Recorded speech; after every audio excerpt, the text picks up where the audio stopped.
அனைவருக்கும் வணக்கம். நம்ம இப்போ டிஎன்பிஎஸ்சி பொது தமிழ் உள்ள ஒரு முக்கியமான பகுதி தான் பார்க்க போகிறோம். இந்த பகுதி நமக்கு டிஎன்பிஎஸ்சி சிலபஸில் அலகு 3ல் இருக்குது. பாடப்பகுதி 8ஆம் வகுப்பு பாடப்பகுதியில் இருக்குது. முதல் இயலில் பின்னால் இருக்குது. அது எதுனா மரபு சொற்கள். மரபு சொற்கள்னால் என்னென்னா, நம் முன்னோர்கள் காலங்காலமாக வழங்கி வந்த பெயர்களை தான் மரபு சொற்கள்னு சொல்லுவோம். இதில் விலங்குகளுக்குரிய இளமை பெயர்கள், அவற்றின் ஒலி மரபு ரெண்டும் தந்திருக்காங்க, பார்ப்போம். முதல்ல புலி, அதுக்குள்ள இளமை பெயர் பறல். சிங்கம் குருளை. யானை கன்று. பசு கன்று.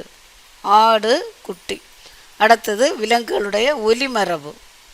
புலி உருமும். சிங்கம் முழங்கும். யானை பிளிரும். பசு கதரும். ஆடு கத்தும். நன்றி. வீடியோ பிடிச்சிருந்துன்னா லைக் பண்ணுங்கள். டிஎன்பிஎஸ்சி தொடர்பான அனைத்து வீடியோக்களும் பிளேலிஸ்ட்டில் இருக்குது, பார்த்து பயனடையுங்கள். இந்த முந்தைய ஆண்டுள்ள தமிழ் பொது தமிழ் முழுமையான வினா விடைகள் பிளேலிஸ்ட்டில் இருக்குது, பார்த்து பயன்படுங்கள். நன்றி.